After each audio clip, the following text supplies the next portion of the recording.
కుంభం వారికి కనుక చూసుకున్నట్లయితే రాశిలో రాహువు యొక్క సంచారము, సప్తమ కేతువు, పంచమ గురువు ఉన్నాడు, రెండవ స్థానంలో శని ఉన్నాడు. అంటే ఏలినాడు శని ధనస్థానం మీద సంచరిస్తుంది. అది కాకుండా రాశిలో ఎప్పుడైతే రాహు నవంబర్ మాసం వరకు, ఈ యొక్క 2026 సంవత్సరం నవంబర్ వరకు ఉంటున్నాడో, ఇది కొంచెం ఒకవైపు క్రియేటివ్ రిలేటెడ్ థింగ్స్ని యాక్టివ్ చేస్తూ, మరొక వైపు తెలియని కొన్ని భయాలను ఇస్తూ ఉంటుంది రాహు రాశిలో ఉన్నందుకు. కాబట్టి మీరు ఉదయం నిద్రలేచిన వెంటనే కూడా ఒక్కసారి మీరు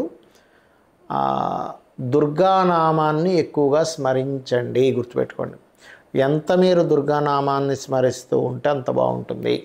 అదొకటి. ఇక రెండవ విషయం ఏమిటి అని చెప్పి చూసుకున్నట్లయితే, పర్టికులర్గా ఇక్కడ రెండవ స్థానంలో ఎప్పుడైతే శని భగవానుడు ఉన్నాడో, కాలభైరవ అష్టకము ఎక్కువగా చేసుకుంటూ ఉండండి. గుర్తుపెట్టుకోండి, ఎంత మీరు కాలభైరవ అష్టకం చేసుకుంటుంటే అంత ఫైనాన్షియల్గా బాగుంటుంది.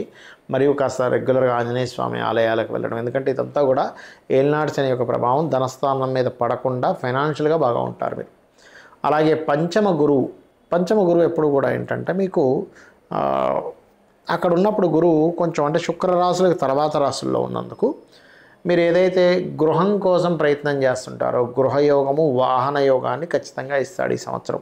కాకపోతే ఎప్పటి వరకు బలం ఉంది అని చెప్పి చూసుకున్నట్లయితే పర్టికులర్గా మీకు జూన్ మాసం వరకు కంప్లీట్ బలం ఉంది. అంటే మే ఎండింగ్ వరకు బలం ఉంది. మే తర్వాత మాత్రం కొంచెం ధనపరమైన, ఎందుకంటే ఇక్కడ మనకి మీకు కుంభరాశిని లేదా కుంభలగ్నం నుంచి 6వ స్థానంలో ఉండేటువంటి గురువు జూన్ మాసం నుంచి ధనస్థానాన్ని, ఉద్యోగ స్థానాన్ని చూస్తాడు. కాబట్టి జూన్ వరకు వాహన గృహయోగాలు, జూన్ దాటిన తర్వాత మీకు వాహన యోగాలు ఏమో జూన్ వరకు ఇస్తే, గృహయోగాలు ఇస్తే, జూన్ తర్వాత నుంచి ఉద్యోగ యోగాలు, ధనపరమైనటువంటి అభివృద్ధి, రుణాలు లభించడము అనేటువంటివి కలుగుతుంటాయి. అదేవిధంగా 6వ స్థానం అనేటువంటి డైలీ లైఫ్ కాబట్టి ఆ యొక్క డైలీ లైఫ్ విషయంలో కూడా కొంత అభివృద్ధికరంగా ఉంటుంది.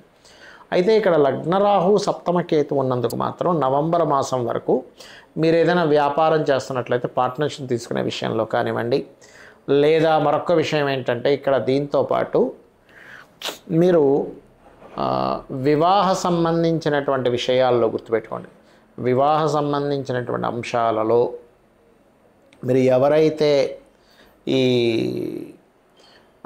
కొన్నిసార్లు చూడండి రాంగ్ డెసిషన్స్ తీసుకుంటూ ఉంటాం, తొందరపాట్లో వద్దనుకుంటూ ఉంటాం. అటువంటి విషయాల్లో అవతల వాళ్ళు వద్దన్నా, మీరు వద్దనుకున్నా ఒక్కసారి అసలు ఎందుకు వద్దనుకుంటున్నాము, ఎందుకంటే ఇక్కడ అసలు పర్టికులర్గా చెప్పాలంటే వివాహ నిర్ణయాలు నవంబర్ వరకు తీసుకోకపోవడమే మంచిది. కానీ సమ్టైమ్స్ ఏమవుద్దంటే కేతు ఉన్నప్పుడు విచిత్ర గ్రహం, మంచి సంబంధాలేమో వద్దనుకుంటారు, అసలు అనవసరంగా ఇబ్బంది పడతామనుకునే కావాలనుకుంటూ ఉంటారు సప్తమంలో కేతు ఉన్నందుకు. కాబట్టి ఈ యొక్క అంశంలో కాస్త జాగ్రత్తగా నిర్ణయం తీసుకోండి. ఇక అదేవిధంగా మీకు ధనస్థానంలో ఉండేటువంటి శని, లగ్నంలో ఉండే రాహు, ఈ రెండు కూడా కొంచెం తెలియని స్లో మూమెంట్ని ఇస్తూ ఉంటాయి. అంటే లైఫ్లో ఏ పని చేద్దామన్నా కొంత స్లో అవ్వడము, ఇలాంటివన్నీ జరుగుతూ ఉంటాయి. ఇక మీరు వాటి నుంచి బయటపడడానికి నిత్యము దుర్గా ఆలయాలకు వెళ్ళడము, లేనట్లయితే దత్తాత్రేయుడు కానీ ఆంజనేయ స్వామి ఆలయానికి కానీ వెళ్తూ ఉండండి.